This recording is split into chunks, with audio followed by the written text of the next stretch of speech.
Ukraine और रूस का युद्ध अगले 2 महीनों में बेहद भयानक होने जा रहा है।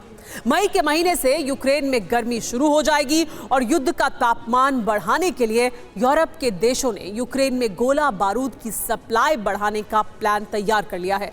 इसके जवाब में पुतिन आसमान से आग बरसाने वाले हैं, जिसके लिए रूस ने मिसाइल प्रोडक्शन डबल करने का हुक्म जारी कर दिया है। रूस की सबसे बड़ी मिसाइल फैक्ट्री में सटीक निशाने लगाने वाली KH-101 गाइडेड क्रूज मिसाइल बनाने का काम अंधाधुंध रफ्तार से चल रहा है। यूक्रेन में अब तक रॉकेट और टैंकों से आग बरस रही थी।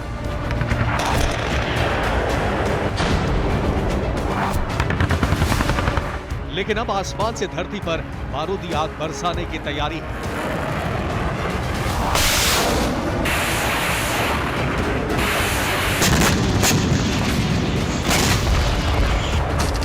यूक्रेन को अब तक अमेरिका, नेटो और यूरोप के देश इस बात का भरोसा देने में जुटे थे कि 1 साल से भी ज्यादा लंबी जंग में रूस का गोला बारूद खत्म होने लगा है।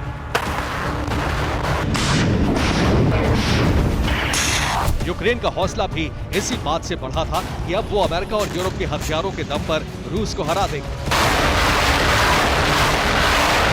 लेकिन अब पुतिन ने यूक्रेन को खंडहर बनाने का प्लान तैयार कर लिया है।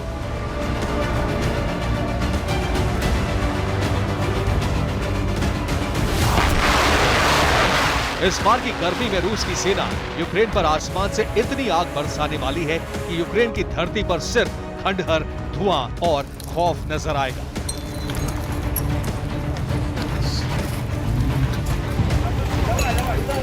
यूक्रेन पर रूस के प्रहार पार्ट 2 का सबसे बड़ा हथियार बनने वाली है KH-101 गाइडेड क्रूज मिसाइल।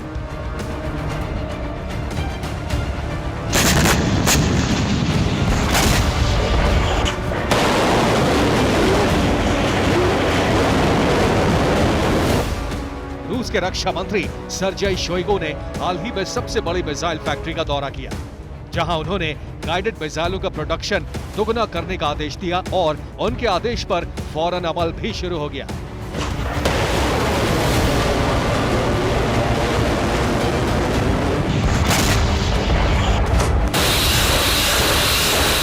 रूस के इस आदेश के बाद यह भी साफ हो गया कि यूक्रेन पर अब तक रूस का हमला सिर्फ ट्रेलर था। नेटो, अमेरिका और यूरोप की खुफिया एजेंसियों का यह अनुमान भी हवा हवाई था कि रूस के हथियारों का भंडार खत्म हो गया है। सच्चाई ये है कि रूस अब तक यूक्रेन युद्ध को स्पेशल मिलिट्री ऑपरेशन ही मान रहा है, इसलिए हमले के लिए उसने अपने घातक हथियारों का इस्तेमाल ही नहीं किया।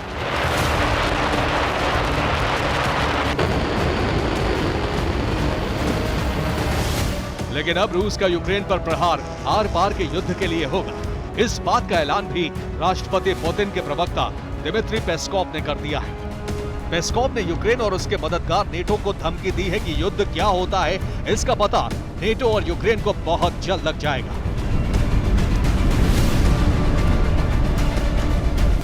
रूस की इस धमकी के बीच ही यूरोपियन यूनियन ने यूक्रेन को गोला बारूद की सप्लाई बढ़ाने का खाका खींच लिया है। यूरोप के अखबार द पॉलिटिको के मुताबिक यूरोपियन यूनियन ने यूरोप की हथियार फैक्ट्रियों को 200 करोड़ यूरो यानी लगभग 18,000 करोड़ रुपए का सिर्फ टैंक और तोप का गोला बनाने का ऑर्डर दिया है। पॉलिटिको के मुताबिक अब तक की जंग में रूस रोजाना 20,000 से ज्यादा गोले दाग रहा है, जबकि यूक्रेन की तरफ से मुश्किल से 2,000 गोले ही दागे जा रहे हैं। यूरोपियन यूनियन को भरोसा है कि एक बार उसने टैंक और तोप में लगाए जाने वाले शेल्स की सप्लाई बढ़ा दी तो जंग में यूक्रेन का पलड़ा भारी हो जाएगा।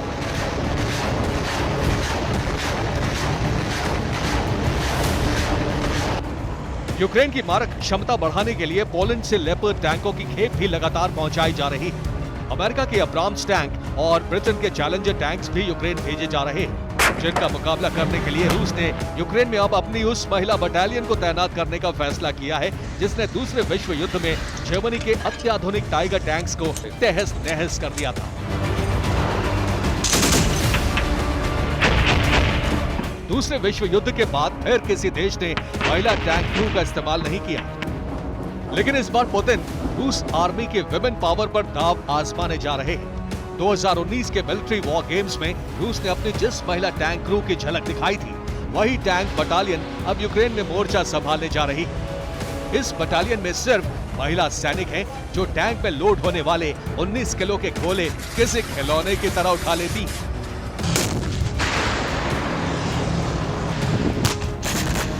रूस की तैयारी इस बार यूक्रेन पर फाइनल असॉल्ट करने की, और ये भी संभव है कि अगले 2 महीने में युद्ध का दायरा यूक्रेन से बाहर तक फैल जाए और यूरोप के कई देश भी जंग की आग में धधकने लगे। इसकी वजह यह है कि रूस की चेतावनी को नजरअंदाज करके अब अमेरिका और नेटो के देशों ने यूक्रेन को लड़ाकू विमानों की सप्लाई भी शुरू कर दी है। फिलहाल पोलैंड ने ऐलान कर दिया है कि वो अगले हफ्ते यूक्रेन की वायुसेना को अपने बिग फाइटर प्लेन देगा। वहीं अमेरिका के रिपब्लिकन और डेमोक्रेट्स दोनों पार्टियों के सांसदों ने राष्ट्रपति बाइडेन को चिट्ठी लिखकर मांग की है कि रूस के खिलाफ हमले के लिए यूक्रेन को F-16 फाइटर प्लेन्स दिए जाएं।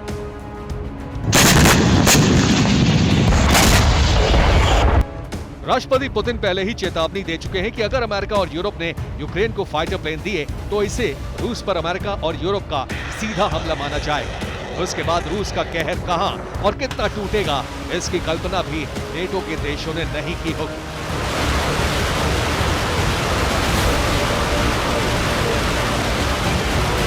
Bureau report, TV9 Bharat.